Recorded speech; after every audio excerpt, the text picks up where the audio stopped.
Okay, I wanted to give one more look at the trap before I put it away or leave for the evening.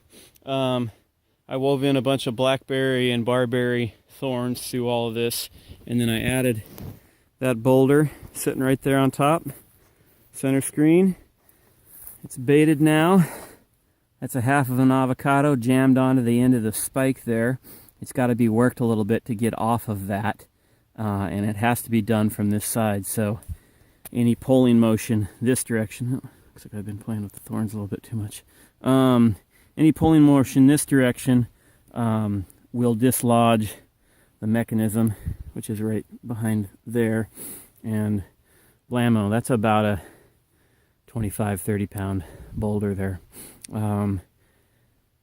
It's snowing, like I mentioned earlier, and that's great for this trap because any snow is going to be covering up my sign and my scent of my having been here.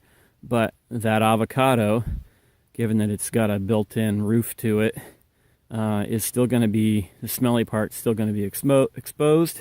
And I also wanted to mention, the main reason I wanted to do another thing is the rules change a little bit when you're working in the snow, especially if it's snowing hard. Your gear disappears in the snow super easily. You can see everything I have here is in that little pile. My bait, saw, axe, other stuff. Whenever you're working in the snow, you got to keep track of everything. Your snowshoes, if you got a shovel, all your tools, they will disappear until spring otherwise. So it takes another layer of mindfulness. I was thinking maybe it never snows here enough to do this, but where I grew up, it snows a lot in eastern Washington, and I used to make my own snowshoes, and this is there's plenty of material out here to do it. There's pretty cool ways to make snowshoes, and more recently I've been wanting to try to make a ski shoe, which is like it's its own thing. I guess it's closer to a snowshoe than a ski, but it works more like a ski with the float of a snowshoe.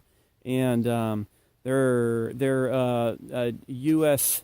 military survival invention that Morris Kohansky came up with. And the idea is when you get good at it, you can make a pair in like 5 minutes, and you're good to go. But I've always wanted to make a set, and I haven't had the reason to do it out here, so maybe I'll do that. But they're super simple. But if you're in a snowy region, it's a good thing to know how to do. So hopefully we get a few inches tonight. Like I said, we don't get too much snow here, but I sure love it when we do. Reminds me of home a little bit, and it would be really cool to come out here. And definitely all this inch and a half we've gotten so far is going to stick around for the night, so there'll be some great tracking in the morning regardless.